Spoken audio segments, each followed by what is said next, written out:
Well, hello everybody. Long time no video. I've been busy at work, doing stuff around the house, and been busy putting this motor together. I didn't video it because I didn't want to get distracted by it, because you don't want no distractions when you're putting an engine together from bare, like nothing, from block to what we got here. But I got it in this weekend, and late night, I was out here till about 1 o'clock in the morning. My cousin helped me put it in, and it's kind of hard to fit in there. There's not much room. Used the John Deere tractor with the forks, and I mean, right up here there's not much room, but we got it in. And it runs good. I'll start it up here in a minute. And the hydraulic pump fits here. I wanted to put it all in one piece, but I couldn't because I got a part coming in through Columbus Equipment Company. They sell Komatsu. There's a piece that bolts here, a metal piece that's got splines that fit through here for the pump. And around that spline, it's got a piece of rubber. It's a Cineflex 778322 model number, Lovejoy. I don't know if it's like a balancer or something, but it's $471. Pretty expensive, but anyway, motor wise, everything is on. The injection pump might need some tuning, or advance or retard, which you just loosen these bolts, and there's timing marks here. You turn up to advance, pull back to retard. But it's firing at 13 degrees. Yeah, 13 degrees is what it fires at before top dead center. How I timed this, I had to order a book for this engine, and it's over here. It's this book here. My model engine's a 3D82AE, or that's what Komatsu calls it, or Yanmar, it's listed as a 3TNV82A, same engine. I had to buy this book to learn what the timing was, because it's kind of hard to find stuff on this engine. Yanmar will not sell you parts for this engine because it's OEM protected, Komatsu protected. It's got Komatsu stamps and stuff on it, and I call Komatsu, try to order parts for this engine, and it's so old. This one's like 22 years old. They don't carry these parts anymore, and I gotta order them, and a lot of them's not available anymore. And so you gotta order aftermarket, which aftermarket parts are available. Fridayparts.com is where I got some of the stuff. But anyway, what I had to get for this engine is pistons, aftermarket. They're over there on the hood of my car. I'll show them to you in a minute. Main bearings, those are from Friday Parts, standard size. Komatsu didn't have them available anymore. And what else did I get? I got from Komatsu connecting rod bearings, but they would not sell me just them. I had to buy the whole rod, 3 rods. Those were like $445 each. 14 head bolts come from Komatsu, and a head gasket. Now, 14 head bolts, connecting rod bearings, 3 rods, head gasket through Komatsu is $1,900 in parts just for that little bit. Not very cheap, but that's every dealership. John Deere, whatever, I don't care where you go. But I got all that over here. These are my old pistons, probably still usable. The rings went bad, the cylinders was worn, bored at 20 over. This engine had a lot of ether shot into it. when I got it. It had so much blow by, and you can see in the top of this piston right here, it'll be kind of hard to see in this camera. You see that little bump right there? That's a piece of metal that got stuck inside that piston. For some reason, I don't know what that was. I don't know if it's a piece of ring broke off or what, but and these rings are stuck inside the piston. So I don't know what happened there. And here's the old rods. These are still usable. There's nothing wrong with these.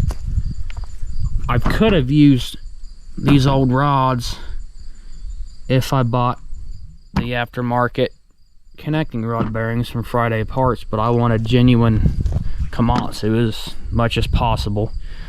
But I had to buy the main bearings through Friday Parts, and here is the model number for them.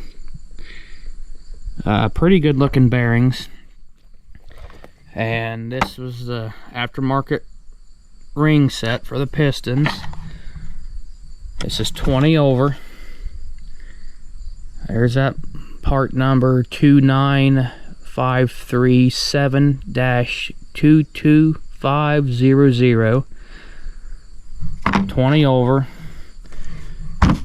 This is the number for the 14 head bolts.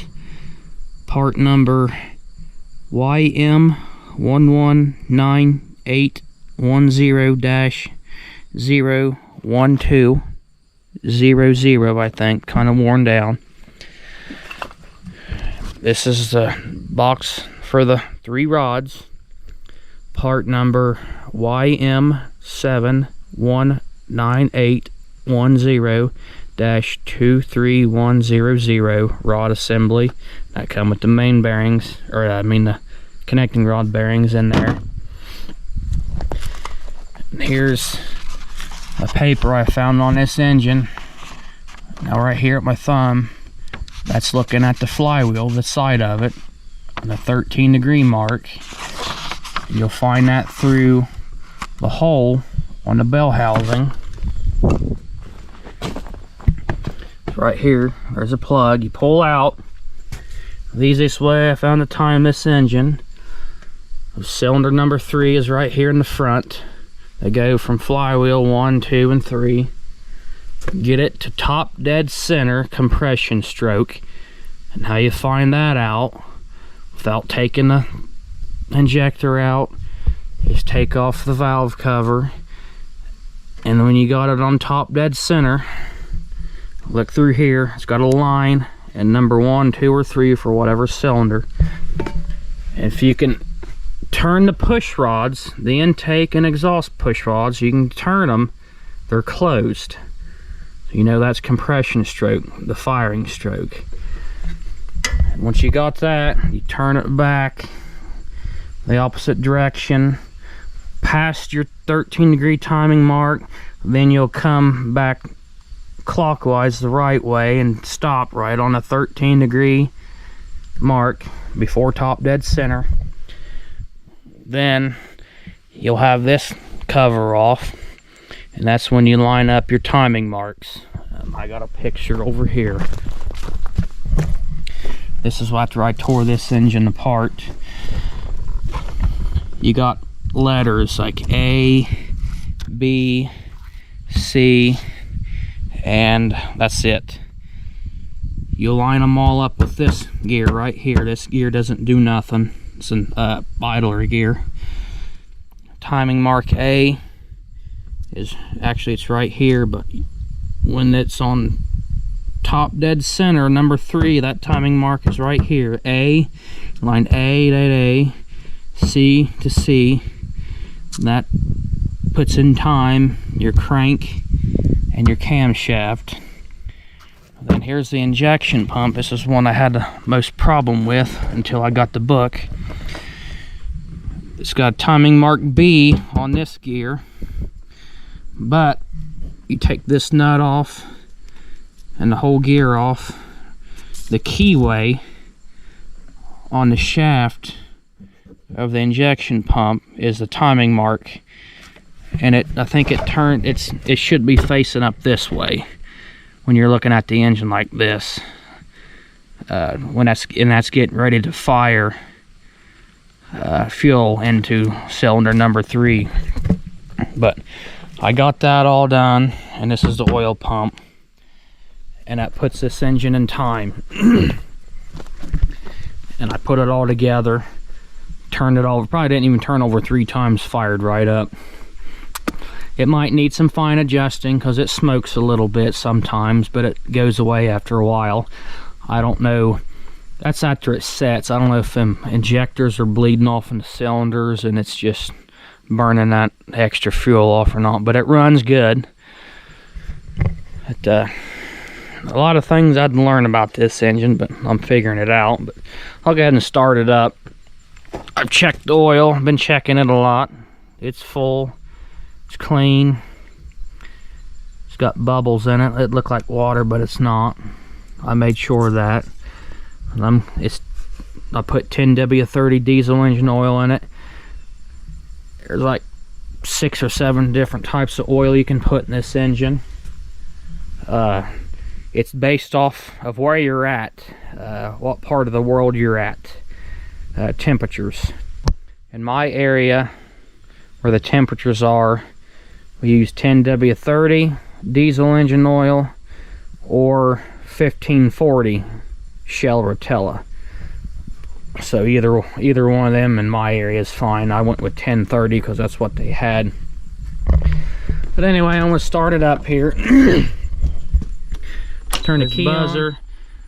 The engine heating light's on. The oil light went off. Here we go.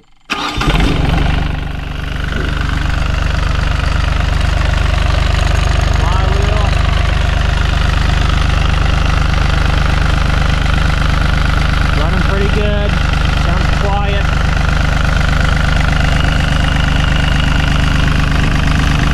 Throttle it up.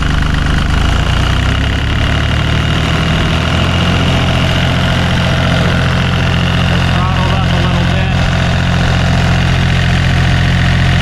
No smoke yet. Might be fine now.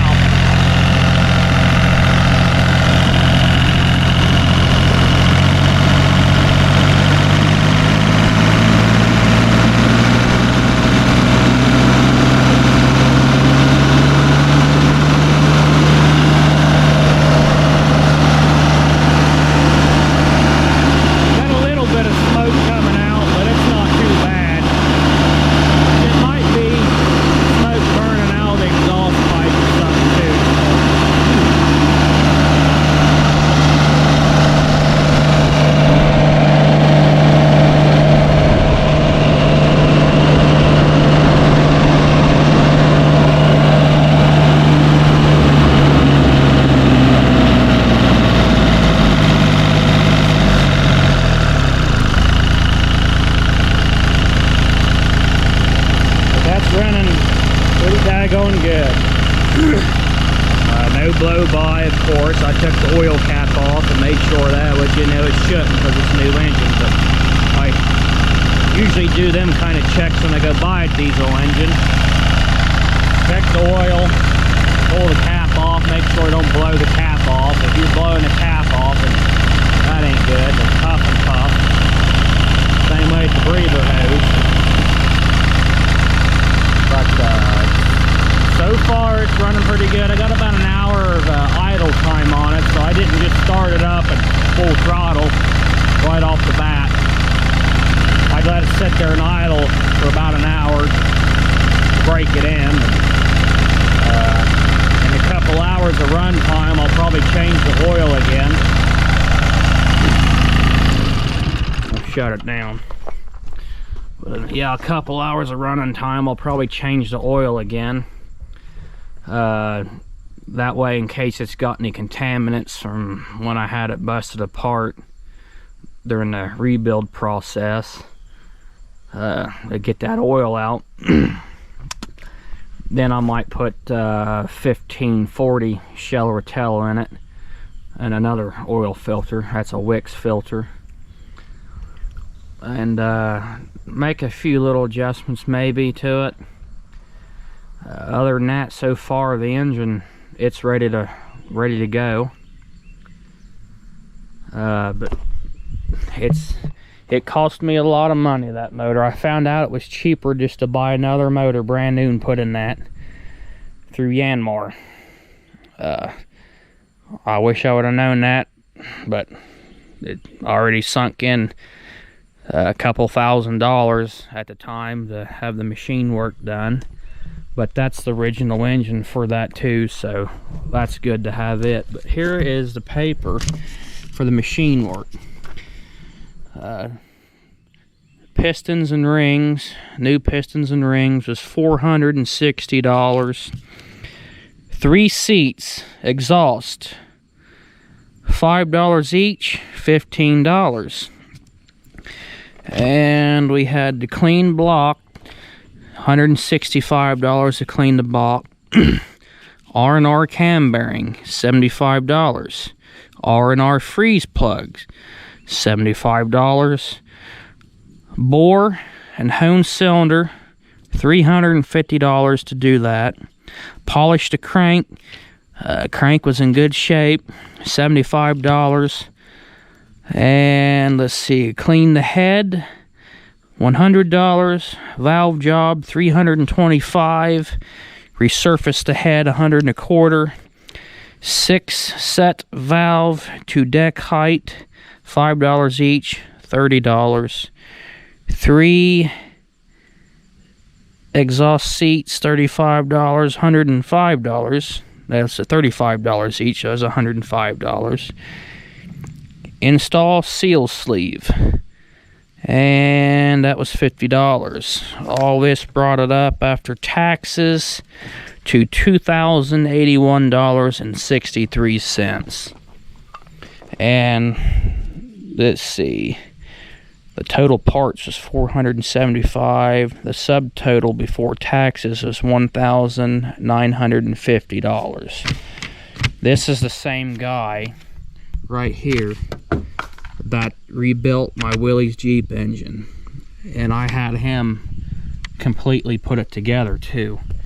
And I put this engine together myself to save money, and I've never done an engine, a diesel engine before, and I wanted to attempt it, and it saved me a lot of money too. But I should have it right. I followed the torque specs, the paper he gave me. It gave torque specs for the main bearings, rod bearings, the head, and it was converted to foot-pounds because everything with this is metric in Newton meters. So what I found the torque specs for this in Newton meters myself, I had to convert to foot-pounds because my torque wrench is foot-pounds. It don't have Newton meters. But anyway, and I marked it, and it's all right, and it's got over an hour of runtime on it now, so it's pretty good. But that's a little bit about the process. I'll go ahead and cut the video short here. That's about it. I got more coming, and this is the other book I had to order. This book is just for the excavator, and this one's just for the engine. This is the book you need. That's what my model Traco is, PC27MR-1. But there'll be more to come in the future. Also over the weekend, I put this track back on it, and popped off when we drug it off the trailer with this dozer. I put a strap around that canopy and pulled it back with the dozer, and tipped it over, pulled that track out, put it back on, pumped grease in it. Same way with that track over there. Started fooling with the lower end of the boom. I need to put some bushings and buy new pins. Over $4,000 in the motor. I paid $3,000 for the Traco, knowing it was blowed up. I'll be less than $10,000 into it, so that's still a pretty good deal. These things are pretty high dollar, even used around here, and it's a Komatsu. That's a good brand. But that's it for today. I'll probably start videoing the rest of the process now, so catch you later on the next one.